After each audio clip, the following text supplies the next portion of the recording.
26,000 যুবক যুবতী জীবন নিয়ে ছিনিমিনি খেলা, শিক্ষক নিয়োগের সীমাহীন দুর্নীতির প্রতিবাদে একদিকে বহরমপুর শহরে কংগ্রেসের মিছিল, অন্যদিকে বাম ছাত্র যুবদের প্রতিবাদী মিছিল। সবার দাবি এক, এত অনিয়ম বেনিয়মের জন্যই মুখ্যমন্ত্রীর পদত্যাগ করা উচিত। চাকুরি চোরদের শাস্তি চাই, স্বচ্ছভাবে নিয়োগ চাই, অযোগ্য সরকার বাতিল করো শিরোনাম দিয়ে রঘুনাথগঞ্জে বিক্ষোভ মিছিল এবং রাস্তা অবরোধ বামপন্থী ছাত্র যুব সংগঠন এসএফআই ও ডিওয়াইএফআই এর। শনিবার বিকেলে ডিওয়াইএফআই ও এসএফআই এর বিক্ষোভ মিছিল ঘিরে ব্যাপক হইচই সৃষ্টি হয়। রাস্তা অবরোধ করে বিক্ষোভে সামিল হন উৎসাহী বাম কর্মী সমর্থকরা।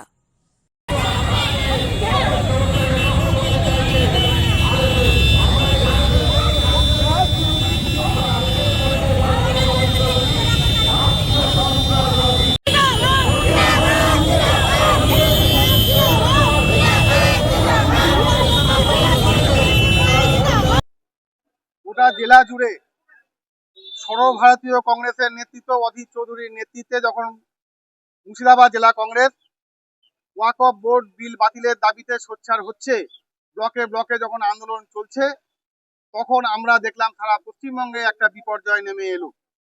গত পরশুদিন সুপ্রিম কোর্টের রায়ে এই বাংলার কৃতি ছাত্র ছাত্রীরা যারা সেদিন শিক্ষকতার মুখ দেখেছিল এবং সংসারে আলো জ্বালাবার প্রত্যাশা নিয়ে তারা দীর্ঘ 6 বছর ধরে তারা শিক্ষকতা করলো, তাদের একদিনের এক কলমের খোঁচায় তাদের শিক্ষকতা চলে গেল।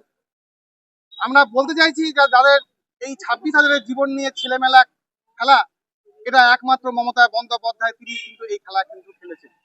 কারণ এই সুপ্রিম কোর্ট, এই হাইকোর্ট বহু আগেই রাজ্য সরকারকে সতর্ক করেছিল যে আপনারা যোগ্য এবং অযোগ্য প্রার্থী আপনারা বাছাই করে দিন, যাতে আমাদের পক্ষে এই রায়দানের ক্ষেত্রে সুবিধা হয়। কিন্তু রাজ্য সরকার লক্ষ লক্ষ টাকা প্রতি ব্যক্তিদের কাছ থেকে নিয়ে তারা যারা অযোগ্য প্রার্থী তাদেরকে এই শিক্ষকতায় ঢুকিয়ে দিয়ে আজকে যারা প্রকৃত শিক্ষক, যারা MA pass, BA pass, master degree করেছে, তাদেরকে আজকে শিক্ষকতার পদ থেকে তারা হারিয়ে দিতে হলো।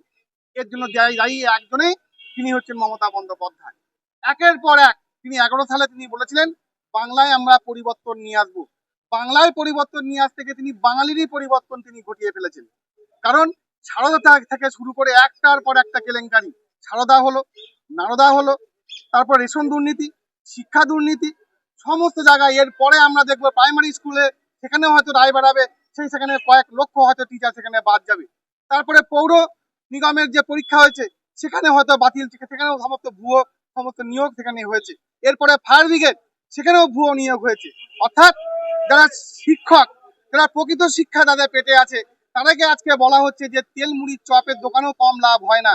তা আমরা পিসিকে বলবো, আমরা দিদিমণিকে বলবো, আপনি চপটা ভাজুন আর ভাইপোকে দিয়ে একটু বিক্রি করালে তো পারেন হাজিরার মোড়ে। তাই আমরা এই কথা বলতে চাইছি যে সাধারণ যারা শিক্ষক, যারা যোগ্য শিক্ষক, তাদের পাশে আমরা আমাদের সর্বশক্তি নিয়ে তাদের পাশে আছি। আপনারা ভাববেন না যে কংগ্রেস বা CPM বা অন্য কোনো দল আপনাদের পাশে নেই। যারা টাকা খেয়েছে, যারা আপনাদের জন্য এই জীবনটাকে যারা নষ্ট করেছে, সেই মমতা ব্যানার্জির এগেইনস্টে আপনাদের সকলকে লড়তে হবে। আমরা সব সময় আপনাদের পাশে আছি। আমরা বলতে চাইছি এই মুখ্যমন্ত্রী অবিলম্বে তিনি বাংলা ছাড়ুন। কারণ আমরা জানতাম যে নারীর নাকি লজ্জাভূষণ, এর দুটো কান কাটা এই মুখ্যমন্ত্রীর। এখনই বাংলা থেকে তার ইস্তফা দেওয়া উচিত এবং সমগ্র যে মন্ত্রিসভা, সেই মন্ত্রিসভা ডিসলভ করা উচিত। গতকাল রাজ্যের 26,000 বেকার, 26,000 শিক্ষক তারা বিদ্যালয় হারা হয়েছে, চাকরি চলে গেছে। অপদার্থ মমতা ব্যানার্জি এবং সেই 16 সালে তৃণমূলের সেকেন্ড হ্যান্ড শুভেন্দু অধিকারী, এই চাকরি চোরদের আমরা বলছি যে অবিলম্বে রাজ্যের মাননীয় মুখ্যমন্ত্রীকে পদত্যাগ করতে হবে এবং যারা যোগ্য চাকরি প্রার্থী তাদের অবিলম্বে বিদ্যালয়ে ফেরার ব্যবস্থা গ্রহণ করতে হবে। এই দাবিতে অবিলম্বে বেকার যুবকদের স্কুলে ফেরানোর দাবিতে, আগামীতে স্বচ্ছভাবে বেকার যুবকদের নিয়োগের দাবিতে আমাদের আজকের রঘুনাথগঞ্জ ফুলতলা মোড়ে পথ অবরোধ।